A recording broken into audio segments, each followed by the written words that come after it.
So now that you know how much you can afford, it's time to decide where you're going to build.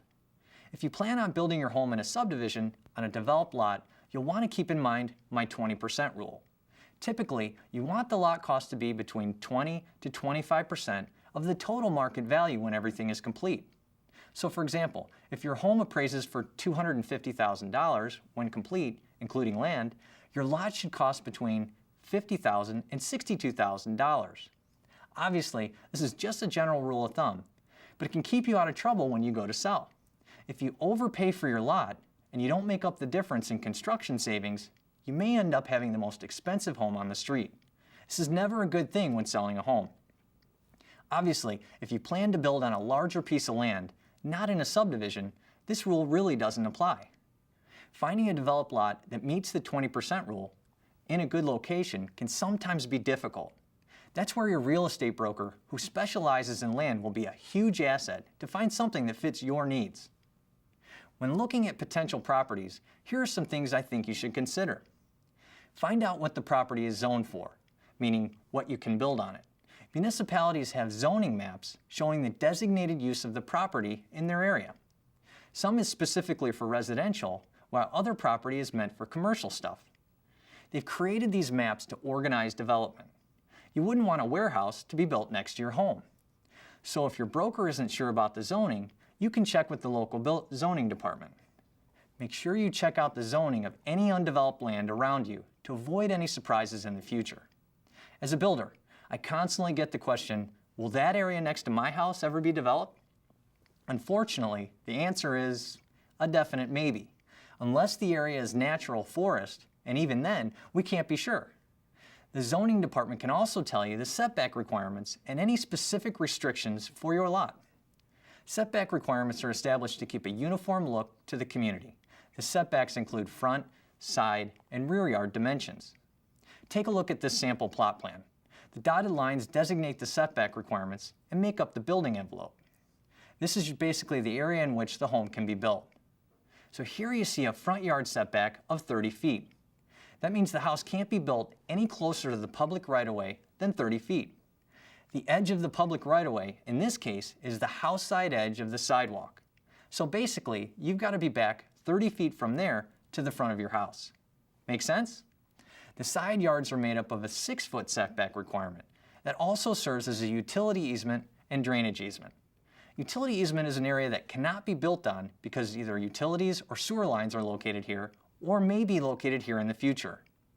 Easements can also be created for other purposes. The key thing to know here is that you cannot build in these areas. You'll also want to see what utilities are run to the site, including gas, electric, phone, cable, and sewer and water. If sewer isn't available, you'll need a septic system that can cost anywhere from $7,500 to $15,000 depending on the soil in the area and the type and size of system that's required. Check with the owner to see if any soil tests have been done. This is sometimes called a perk test. A well will have similar costs if city water isn't available.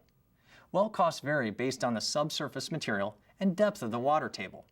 If the site doesn't have electric or gas, check with the local utility company to see what's involved to get these to the site.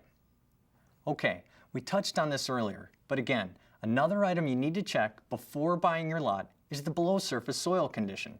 Check with the current owner to see if any soil borings have been done. If not, you'll need to get your soils engineer involved. You want to avoid the high cost of rock or soil that requires special foundation support like deep foundations with caissons. A friend of mine once told me a story about a lot he encountered with soil that was so shaky that he had to run caissons down 30 feet before they hit solid ground. These big concrete columns added 30 grand to the cost of the home. Your soils engineer can help you avoid this kind of situation. Topography is another consideration when purchasing a home site. Steep inclines can make construction difficult and expensive. Imagine trying to get an 18-wheeler with a full load of lumber up a 45-degree winding incline on a rainy, muddy day.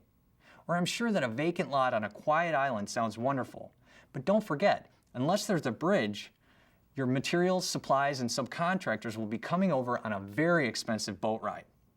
Also, as mentioned previously, keep in mind, if you want a home with a basement and you choose a residential lot in a subdivision, you'll want to consider dirt balance. You want to minimize the need to haul any material either onto or off of your site, because this can be very expensive and difficult to estimate. This is the time to consult with your civil engineer. Hauling in either direction involves dump trucks, bulldozers, and loaders, and can add up to several $1,000s a day. Another issue will be where to get excess material, or in some cases, where to dump it. The closer the location, the better, but this is never an easy task. If you do end up with the need to haul, you'll want to work out a price for the work up front. This prevents you from getting a huge invoice without having any way to substantiate it.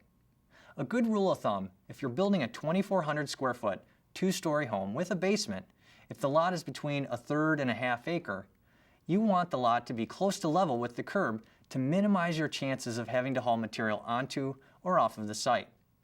Builders call this a balanced lot.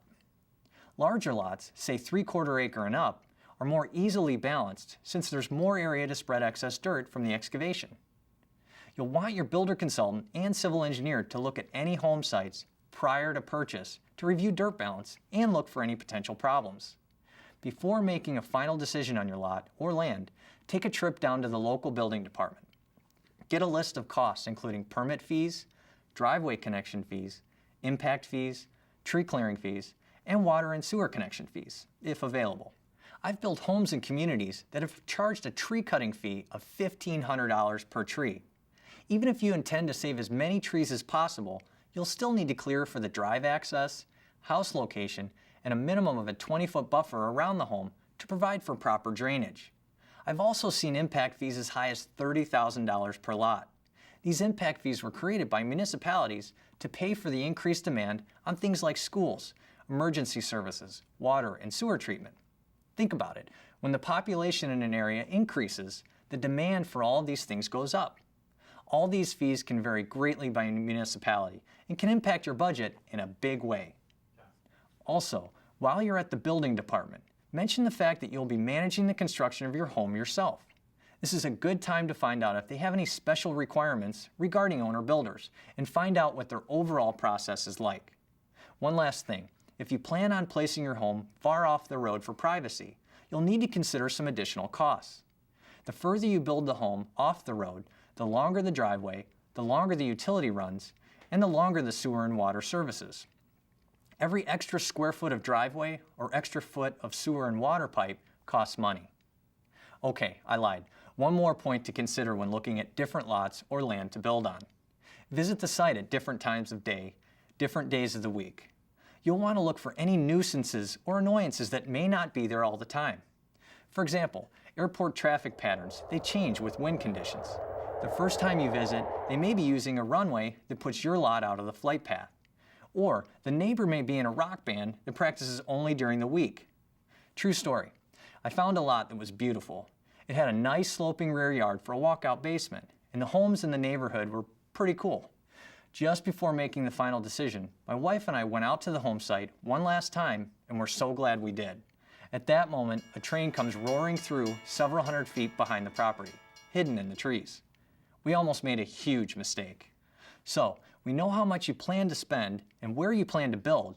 Now we need to know what you're going to build.